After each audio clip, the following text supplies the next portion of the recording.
Hey, what's up, fellows, friends, anybody who wants to listen? Welcome back to Babylon Talmud. Today we're studying Daf Mem Tes, Daf 49, Masechta Yoma.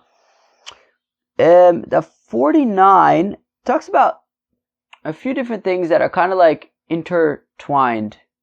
So the first thing we do is we finish our discussion that from the end of the day yesterday about carrying things to the Mizbeach in your left hand. Okay. The sugya of chafan v'meis, so what happens if one Kohen Gadol takes like his hands full of ketores and then he dies, and somebody else takes over from him? Does he have to take new handfuls of ketores, or can he use the handfuls of ketores that were already taken?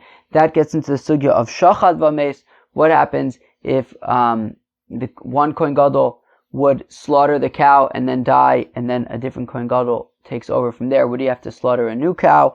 Along the way, we get into the sugya of chofein v'chozer v'chofein, that when the Kohen Gadol takes his hands full of ketores, then when he goes into the Kodesh HaKodashim, does he then have to dump the spoon that now has the ketores into his hands so that it's in his hands for a second time? And some interesting, just kind of contextual things about Reb Chanina, about Reb Yeshua ben Levi, a little bit about Rav Sheshes. So a lot of interesting kind of interrelated somewhat things on today's daf. So why don't we just start by jumping in all the way at the top of daf Mem Tes Amud Aleph Meisve. We have a kasha zar v'onein shikru v'amun b'kabalo v'alacha v'zrika pasel v'chein yoshev v'chein small pasel tiyuvta. What do you guys think? Let's read it again. Meisve, we have a kasha. So yesterday, at the end of the day, Rav Sheshes had taught us that if you do holachas adam, right, that after slaughtering of the animal, so you would receive the blood in a klisharis, in a vessel. Then the next step was that you then walked the blood over to the mizbeach. So the kasha is, if while the kohen was walking the blood over to the mizbeach, if he was carrying it in his left hand, would that be acceptable? So Rav Sheshes had said yes. Meisei, we have a kasha, zar v'onin shikru v'amum. If you have a zar, a non-kohen, or an onen, a kohen who is, anybody, but in this case a kohen who a relative had passed away and was not yet buried. Shikr, a fellow who's shtikol drunk. Uv'amum, and a kohen who has a blemish. B'kabalo v'olacho v'zrika pasul. So they are not, right, none of these fellows, a zar, an onen, a shikr, a b'amum, none of these fellows is able to do kabbalah sadam, receiving the blood, uv'olacha, walking the blood to the mizbeach, v'zrika, and throwing the blood on the mizbeach, may not be done by any of these characters. Pasul. V'chein yoshev, v'chein small, and add to that list a kohen who is sitting, right, as the pasuk says, lamod l'sharis, to stand and serve. So if you're sitting, no good. V'chein small, and similarly your left. So kilu, if you're going to be holding the blood in your left hand while you're walking to the mizbeach, it's going to be a problem. Tufta. Staka kasha of Sheshes. Staka kasha of Sheshes, because Rav Sheshes had said yesterday that you're allowed to walk the blood to the mizbeach in your left hand. Yet here we seem to have a brisa that's saying that v'chein b'small pasel, that similarly if you do the avoda, any of these avodas, kabbalah sadam, holacha sadam, zrika sadam, with your left hand, pasel. But Rav Sheshes, hu de osva, frekte Gemara, I don't understand. How are we asking a kasha on Rav Sheshes specifically from this brisa? Because the crazy thing is, Rav Sheshes Taka asked this very same brisa against Rav Chizda. And therefore, from the fact that Rav Sheshes, and we're going to see what this is in a second, but from the fact that Rav Sheshes asked a kasha from Rav Chizda from this very same brisa, obviously he knew about this brisa, so how could he possibly, what was he thinking when he said that a kohen can bring the blood to the mizbeach in his left hand?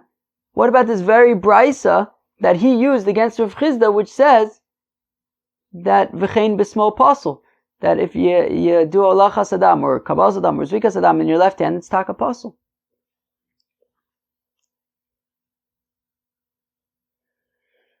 The Amar Rav Sheshes la'amorid Rav Chizda, that Rav Sheshes said to the Amora, the fellow who would kind of be the speaker for Rav Chisda, Ba'amine Rav Chisda,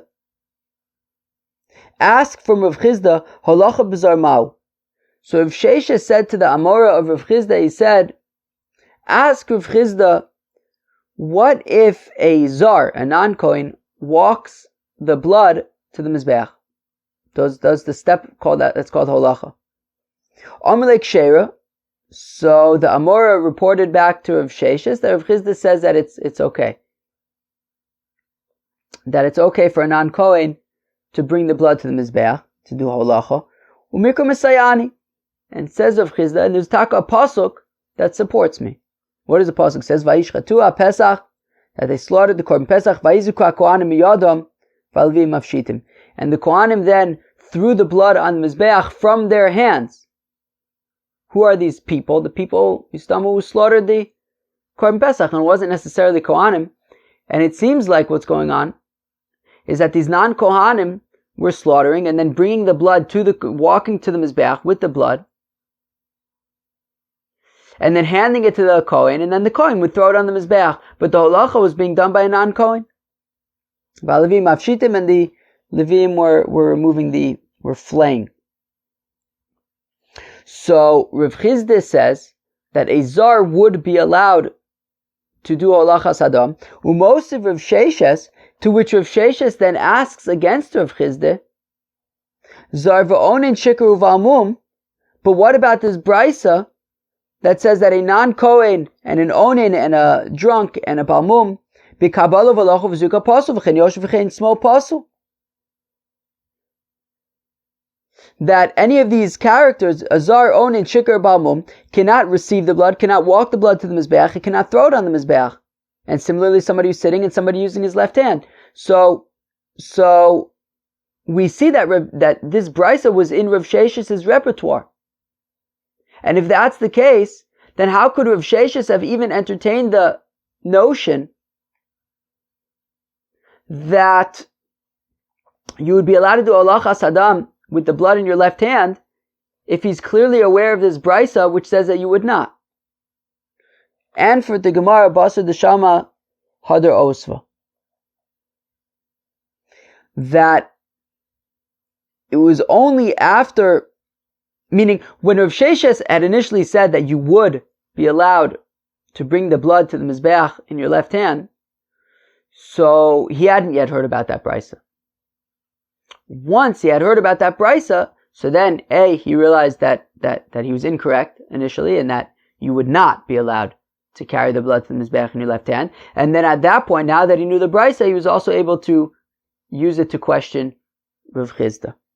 For Rav Chisda kraka Omar, what about the fact that Rav Chisda brought a pasuk which seems to be implying that non-kohanim were bringing blood to the kohen who was by the mizbeach, and the kohen would just take it and throw it on the mizbeach, but a non-kohen was doing the holacha? To avun ma'aseh itztaba. So the Gemara answers what the pasuk is describing is ma'aseh itztaba, which means that an itztaba is just like a platform, like a pedestal, and therefore what it's saying is that not that the non-kohen actually brought the blood to the kohen who was by the mizbeach, right? It's not that the zar did holacha sadam. No, it just means that the zar may have slaughtered the animal, and then a kohen did kabbalah sadam, received it, and then perhaps the kohen then just gave it to the zar to hold, and then once again a kohen took it from the zar and brought it to the mizbeach. But it's not that the zar actually brought it to the mizbeach, as Rav Chisda wanted to assume, because holacha would not be allowed for a non-kohen. Now, what's interesting to me about this is that Rav Sheshes, we saw in the Gemara in Masechta Eruvin, Rav Sheshes had a vast knowledge for brises. So it's very interesting to see that Rav Sheshes was missing a brisa initially. All right. Boy, Rav Papa asks the following kasha. Chafan chaver v'nasan so chafnav mau. Okay, it's another one of these tekus, right? So if What if the Kohen Gadol's friend took the handsfuls and then put it into his handsfuls? Well, maybe on the one end you could say, look, all you need is for your hands to be full, and his hands are full. But maybe it says velokach, maybe he has to be the ones to fill up his hands. Al Koponim, says the Gemara, teku, ich weiß nicht. By Rabbi Yehoshua ben Levi. Fragt Rabbi Yehoshua ben Levi akasha. Chofan v'meis ma'ushi ikones acher b'chvinaso. You hear the kasha? What happens if you have Reuven the Kohen Gadol, and he fills up his hands with ketoris, and he's going to bring it into lifnai v'lifnim and offer the ketoris, and then he pashit dies, and then now you have Shimon the Kohen Gadol, who's going to take over on Yom Kippur. Can Shimon the Kohen Gadol use the incense that was scooped up by Reuven the Kohen Gadol? What do you guys think? Omer Reb Chanina. So now says Reb Chanina Ba'orei She'elas Harishonim. Says Reb Chanina Givaldig. He says to his students, you see, we had the same kasha. We were mamish michavein to the kasha of Rabbi Yehoshua ben Levi. Meaning the assumption being that Reb Chanina was a younger Amora, and he was saying, wow, this is Givaldig. We had this same kasha that Rabbi Yehoshua ben Levi, the elder, had. It's like a pat on the back that they had the same kasha as the great Rabbi Yehoshua ben Levi. So Reb Chanina Ba'orei She'elas Harishonim. Says Reb Chanina to his students, he says, Givaldig, look, we had the same kasha as Rabbi Yehoshua ben Levi. That's a good sign. Frag the Gemara, maybe Rabbi Yehoshua ben Levi koshish? Is that to say that Rabbi Yehoshua ben Levi was older than Reb Chanina? Isn't this a Givaldig kasha? The Amr Rabbi Yehoshua ben Levi, but Rabbi Yehoshua ben Levi said, Hitir Reb Chanina lishtos shechlayim b'Shabbos. That Reb Chanina, it says Rabbi Yehoshua ben Levi that Reb Chanina permitted to drink cress juice on Shabbos. Lishtos. Now the Gemara gets sidetracked. What do you mean to drink cress juice? Pshita, obviously, you can drink it. It's non kol ha'ochlin ochel adam l'refuah v'chol ha'mashkin shows that on Shabbos you're allowed to eat things for refuah and you're allowed to drink things, right? As long as it's not clear that it's l'refuah, but just to eat something or to drink something would be acceptable. So, well, what's the shaila? Obviously, you could drink cress juice. No, what Rabbi Yehoshua ben Levi was asking is, can you grind up cress and drink it on Shabbos? But then the Gemara says, one second, if it's like pikuach nefesh, of course you can. But if it's not a life and death situation, then you would not be able to grind up the cress. So the Gemara says, really, it was a life-threatening situation. Okay, so then shouldn't you obviously be able to grind up the cress? And this is what Rabbi Yehoshua ben Levi was asking. What Rabbi Yehoshua ben Levi was asking Rabbi Chanina is, does cress actually have medicinal value that we should be Mechal Shabbos for it? Kilu, Rabbi Yehoshua ben Levi was about to grind up some cress on Shabbos, I guess to give to a chole, who was mamish in a life-threatening situation. So, yes, you should be able to grind up cress. The question is cress actually a remedy? If it's not a remedy, then there's no reason to grind it up. If it is a remedy, then certainly you can grind it up, because it's pikuach nefesh. Umay shnor Reb Chanina. And what's so special about Reb Chanina that Rabbi Yehoshua ben Levi was specifically asking Reb Chanina? Because he take was an expert when it came to remedies, when it came to refuas. Very interesting. Reb Chanina was a baki b'refuas. Dom Reb Chanina, and how do we know this? Because Reb Chanina said, "Me'olam lo sha'alani adam al makas pir de levana v'chaya." Nobody has ever asked me about the wound, the bite of a white mule and lived. I guess white mules have particularly nasty bites. One second, we do see that people can get bitten by white mules and live. Aim of a chayos, no, rather say and heal. I've never seen anybody get bitten by a white mule and get healed. But we do see that the wound heals. Besumkun inu v'chivron Reish Kar Ayu Kaminan. So when it's particularly nasty is when the mule is white, but they have when the mule is red, but they have a shtickle white on their feet. Givaldik. So new, after that whole digression, we see that Rabbi Chanina was taka older than Rabbi Yeshua ben Levi. Because Rabbi Yeshua ben Levi was asking a kasha from Rabbi Chanina. Kielu, can we grind up these things on Shabbos? So clearly Rabbi Chanina was older, and also as Rashi points out, Rabbi Yeshua ben Levi calls him Reb Chanina. If he was younger than him, he wouldn't necessarily call him Rebbe. So we see that Rabbi Chanina was taka older than Rabbi Yeshua ben Levi. So what does it mean that Rabbi Chanina is saying that Givaldig, we had the same kasha as the great Rabbi Yeshua ben Levi? Rabbi Yeshua ben Levi was younger than him. Also, interestingly, in Masechta Shabbos, on Daf Nun Tesam Beis, we saw that Rabbi Chanina and Levi were taka chavrusis. So, Mistama, Rabbi Yeshua ben Levi, I believe, was the son of Levi, and if Levi's chavrusa was Rabbi Chanina, so Mistama, Rabbi Chanina was in the Frida Gadar, was in the previous generation. So we see that Rabbi Chanina was older than Rabbi Yeshua ben Levi. So, what's pshat? So how come Rabbi Chanina was saying, wow, we were miskaven to the great Rabbi Yeshua ben Levi? Rabbi Yeshua ben Levi was younger than him. Isn't this a geshmaka sugya? Halachi kamar. This is what Rabbi Chanina was saying is, she'elason, their kasha, kilu Rabbi Yeshua ben Levi's kasha is k'sheila shari shonim, is like the earlier kasha, kilu like our kasha. So really he was recognizing that he was older than Rabbi Yeshua ben Levi. Okay. Umiyam Rabbi Chanina achi. Now 1 second. Would Rabbi Chanina really say that it's like a good kasha, that we're not sure if you could be Yotze? By the way, who even remembers what Rabbi Shimon Levi's kasha was anymore? Rabbi Shimon Levi's kasha was, if Reuven the Kohen Gadol fills up his hands with Ketores and then he dies, and then Shimon the Kohen Gadol takes over, can Shimon the Kohen Gadol use the Ketores that was scooped up by Reuven the Kohen Gadol? Or does he have to scoop up his own Ketores? So then Rabbi Chanina said, wow, Gavaldig Kasha. The question is now, would Rabbi Chanina really say it's a good Kasha? Is this really a question for him? Ve'amar Rabbi Chanina, but I thought Rabbi Chanina says, B'par v'lo b'domo shel par. We're going to see the sugya a little bit later on the daf again.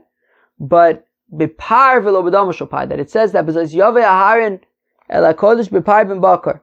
So it says B'par v'lo b'domo shel par, that you need to take a cow, that the Kohen Gadol needs to take a cow with him, not just the blood of a cow. Meaning, let's say we're not talking about the Ketores right now, let's say we're talking about the cow. So let's say Reuven the Kohen Gadol brings in a cow and slaughters it, and then dies. And now Shimon the Kohen Gadol comes along. Says Reb Chanina, Shimon the Kohen Gadol would not be able to use the blood from Reuven the Kohen Gadol's cow, because v'lo b'damo shel par, the blood is not enough, and you can't have Shimon the Kohen Gadol come and just use the blood. It's not about necessarily the blood, it's about the cow. And therefore Shimon the Kohen Gadol would have to bring a new cow. Okay? So v'amar Reb Chanina, where am I? Okay, great. So v'par v'lo b'damo shel par. So says Reb Chanina that the Kohen Gadol needs to go in with a cow, not just the blood of a cow. Ve'amar Reb Chanina, and importantly says Reb Chanina, Ketores shechafna kodem shchitas apar lo asa v'lo klum. And Reb Chanina also says that things have to go in order.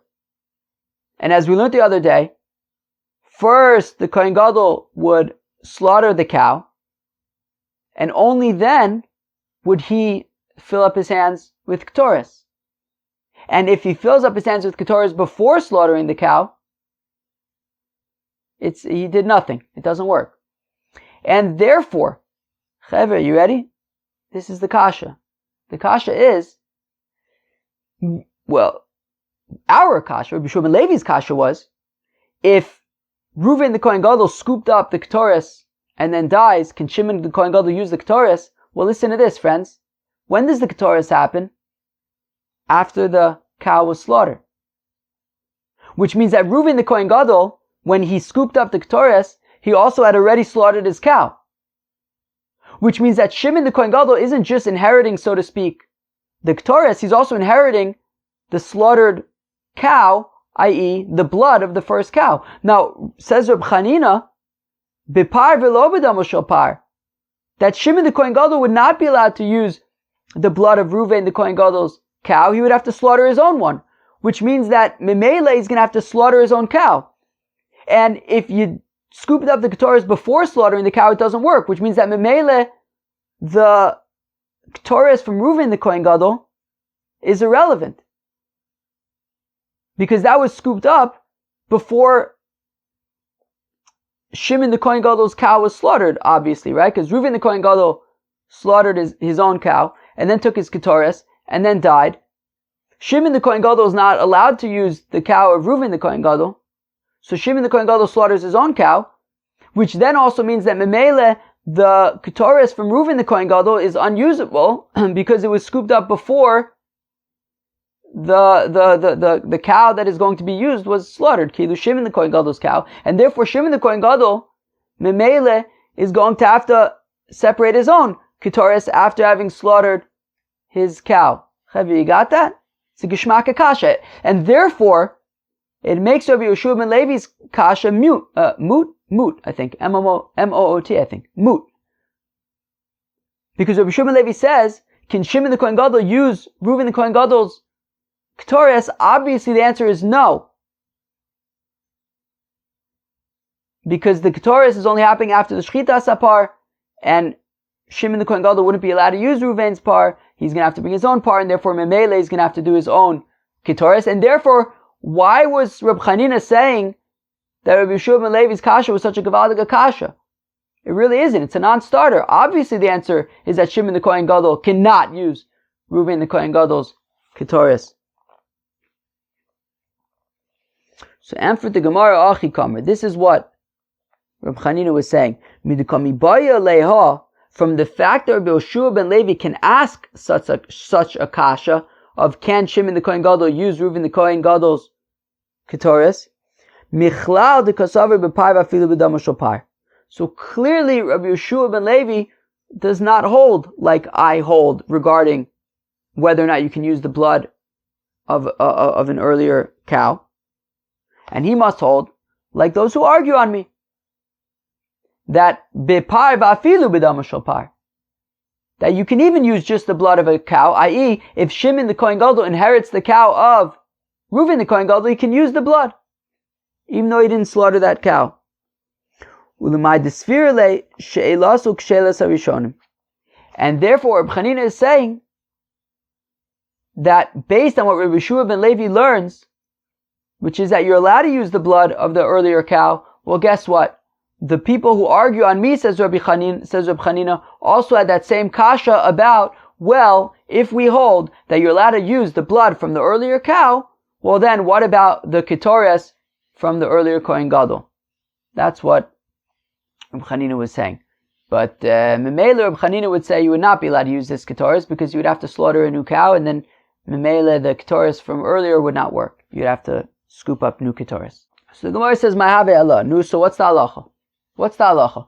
So Rabbi Yehoshua ben Levi asked the kasha, right? So if we assume that you can use the blood from the cow of the previous Kohen Gadol, so then what about the Ketores? Now what do we say? So it's funny, the Gemara doesn't really answer the question. It gets into another machlokas. Amar Papa Yechofen Chose v'Chofen Chaveru Nichnas b'Achvinaso Da'amakayim Chafino Yein Chofen v'Chose v'Chofen Tibaylach. You hear that? Says our Papa, well, it depends.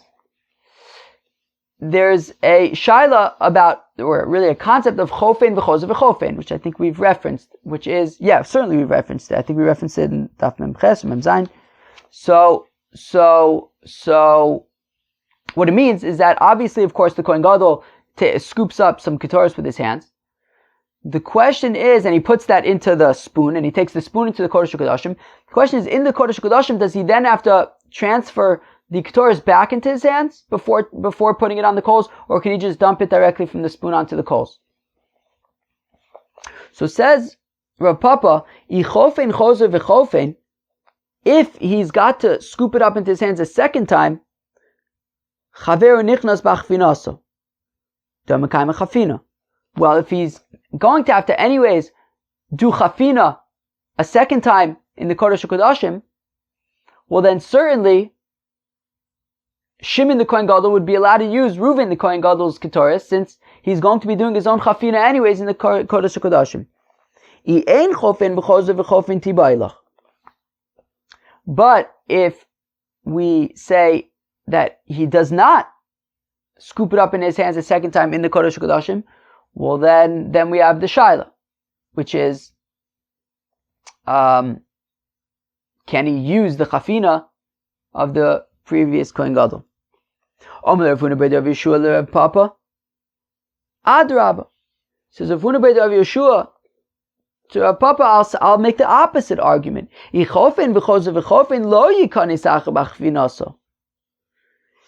we say that there's a requirement to scoop up the incense a second time in the Kodesh HaKodashim, well certainly then Shimon the Kohen Gadol would not be allowed to use Reuven the Kohen Gadol's incense, because the Efshar Shlo Yechzav Shlo Yosir, because Shimon the Kohen Gadol's hands are going to be a different size than Reuven the Kohen Gadol's, and therefore Memele the scooped up incense from Reuven the Kohen Gadol is either going to be too much or too little relative to the size of Shimon the Kohen Gadol's hands.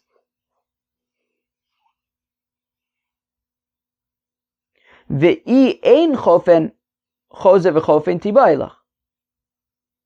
But if we say that you don't need to do the Chafina second time, so then maybe Shimon the Kohen Gadol can Memele use Reuven the Kohen Gadol's Ketoris. Dibailu, because they talk asked this kasha, chofen chose v'chofen, olo. That this is the kasha. When the Kohen Gadol scoops up some Ketoris in his hands and puts it into the spoon, and then takes the spoon into the Kodesh HaKodashim, does he then have to transfer the Ketoris back into his hands?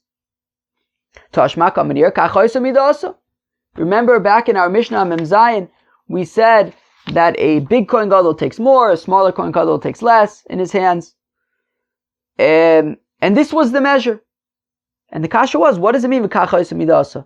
My lab, so what we want to say is that it's the same amount outside, just like he measures it in his hands outside the Kodesh HaKodashim. He also measured it in his hands inside the Kodesh HaKodashim. The Gemara says, Lo, so says the Gemara, no, not necessarily. As we said the other day, it's inconclusive what exactly this kachos midasa is. Maybe it means that if he wants, he could make a measuring cup for it. Or maybe it's saying that it shouldn't be too much or too little. So it's inconclusive from kachos midasa to say chofin v'choz v'chofin. Tashmaka menir keitzaru ose. But listen to this. There's a brisa that says, that describes how the Kohen Gadol would do the incense in the Kodesh HaKodashim. And he says, and he would hold the spoon in his fingertips. Some say taka in his teeth. All right. And then he would, I guess, move the spoon using his fingertips, I assume, until the handle of the spoon is like between his elbows or something. Okay. Okay. And then he delicately kind of flips over the spoon into his hands, so that now all the incense was dumped into his hands. Because it's two handsfuls, right? So you have to use both your hands to fill it up with incense, yet at the same time he's going to have to flip over the spoon. So it's kind of a complicated maneuver. Vitzover, and then he piles it onto the coals. Kadeshie ashna shoe lavo. V'yeshom mefazu kadeshie ashna mimaheres level. So the first way to understand it is that then from his hands he transfers the incense onto the coals in a pile, so that the incense will kind of burn slower, because it's going to have to burn through the stuff on the bottom to get to the stuff on the top. But the other way to say is that no, Dafki would spread it out on the coals so that it would burn through the incense quicker. And this complicated maneuver was the hardest service that there was in the Beis HaMikdash. Zoe v'sulo, what, there weren't any more complicated services? V'ha'ika melika, v'ha'ika kmitza. What about killing a bird with your fingernail? What about Kmitza, which we said getting the perfect size of the kometz was also very difficult. Elazoi avoda kosher me avodos kosher sheba mikdash mamina.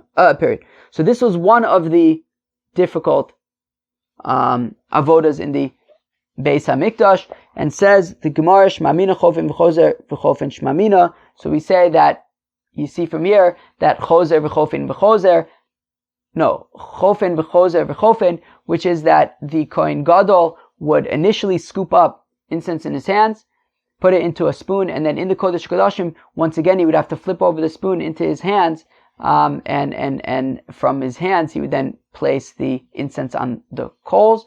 So we say chofen v'chozer v'chofen, but then we saw it was taka machlokas between Rav Papa and Rav Huna bar Rav Yoshua about, okay, so now that we say chofen v'chozer v'chofen, Rav Papa would say that it means that then you would be allowed to use the previous Kohen Gadol's incense, whereas Rav Huna bar Rav Yoshua says that you would not, because everyone's hands are different sizes. Very nice.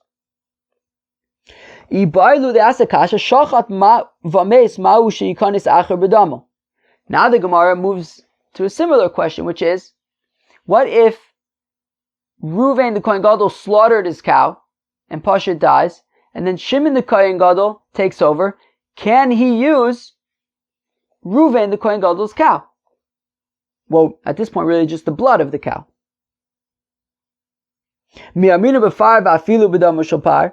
Do we say that the Kohen Gadol uses a cow, and not just the cow, but even just the blood of the cow, so therefore Shimon the Kohen Gadol can use the blood of Reuven the Kohen Gadol's cow? Or maybe what it means that the Kohen Gadol takes with him a cow, and he needs to take his own cow. He cannot use just the blood from a previous Kohen Gadol who died. Okay, so as we know, Reb Chanina's opinion is that you need a cow, not just the blood. Rish Lakish says no, it could just be the blood. Reb Ami Amar b'pai v'lo b'dam shopar. Reb Yitzchak Nafcha Amar b'pai v'afilu b'dam shopar. Okay, same machlokas this time between Reb Ami and Reb Yitzchak Nafcha, which is Reb Ami says it must be the cow. Reb Yitzchak Nafcha says it can even be just the blood of the cow. Eisvei Reb Ami to Reb Yitzchak Nafcha. Reb Ami asks a kasha to Reb Yitzchak Nafcha. Reb Ami who says that it needs to be the cow, not just the blood, asks a kasha to Reb Yitzchak Nafcha who says it could just be the blood. Nimdinu moshchi nidei mimenu ad sheyishachit. Frekt Reb Ami a kasha to Reb Yitzchak Nafcha from Masechta Pesachim, where we're all experts about Masechta Pesachim because we learn Masechta Pesachim, and therefore this is familiar to everyone, which is Nimdinu moshchi nidei mimenu ad sheyishachit, that you can keep on joining the Korban Pesach and leaving the Korban Pesach, the group, of course, that's going to be for the Korban Pesach, up until the Korban Pesach is slaughtered. Once the Korban Pesach is slaughtered, you can no longer join and leave. Now, if we're saying that it's it's not just the slaughtering of the animal that's important, but even the blood is also important. So then why should it stop when the Korban Pesach is slaughtered? Let's say that you can keep on joining and leaving until the blood is thrown in the Mizbeach, because that's really the important part. According to Yitzchak Nafcha, it says, even if the animal is slaughtered, it's okay, you could still use the blood. But the blood is what's important, even if the animal's already dead. So therefore, by Korban Pesach, I should be able to join and leave groups until Zrikas Adam, not just until it's slaughtered. The Gemara answers, Shani Asam, Dichsiv Miyos Misem Chiyusa Deseh. Well, it's that the Korban Pesach is unique in that it says that you can keep on being mima'et, you can keep on leaving the group and joining the group, you can keep on making changes, miyos miseh, as long as the Korban Pesach sheep is alive. Once it's dead, it's too late. But that doesn't have bearings on, let's say, Yom Kippur, the par, can you use the blood of a previous Kohen Gadol that died? Well, the blood of the cow of the previous Kohen Gadol. Mosiv Marzutra asks Akasha, in podin lo be'ega v'lo b'chaya, v'lo b'shchuta v'lo b'treifa v'lo b'kloim v'lo b'koi. Ela b'seh. What's this ein podin? What are we talking about? Pidyon peter chamor. Right? What is it? Peter chamor tifte b'seh. Then the parsha is bo. That when you have a firstborn donkey, you have to redeem it with a sheep. And if you don't redeem it, then you have to push it chop its head off. So ein podin lo be'egel, you can't redeem a firstborn donkey with a calf. V'lo b'chaya, not with a wild animal. V'lo b'shchuta, not a slaughtered sheep. V'lo b'treifa, not a sheep that is going to die, that is terminally ill. V'lo b'kilayim, and not with like a sheep and a goat, like a mixture of a sheep and a goat. V'lo b'kori, which is a mixture of I think like a goat and a deer or something. Ela b'set, it needs to be just a regular old sheep. So what do we see? So we said lo b'shchuta, right? Lo b'shchuta. So we see that once an animal is dead, that seems to be sort of the cutoff point, not even like but not like later on with the blood. So we see that once it's already dead, it's considered done. So therefore, that seems to be a proof for bipar v'lo b'damo shopar. So the Gemara answers, shiny awesome, the olive says semi Pesach. So the Gemara says it's different because by pidyon peter chamor, it says tifta b'seh. And therefore we're learning Gzeir Shava of seh from Pesach, and just like Pesach we say michyuso the seh, so also by peter chamor. Okay.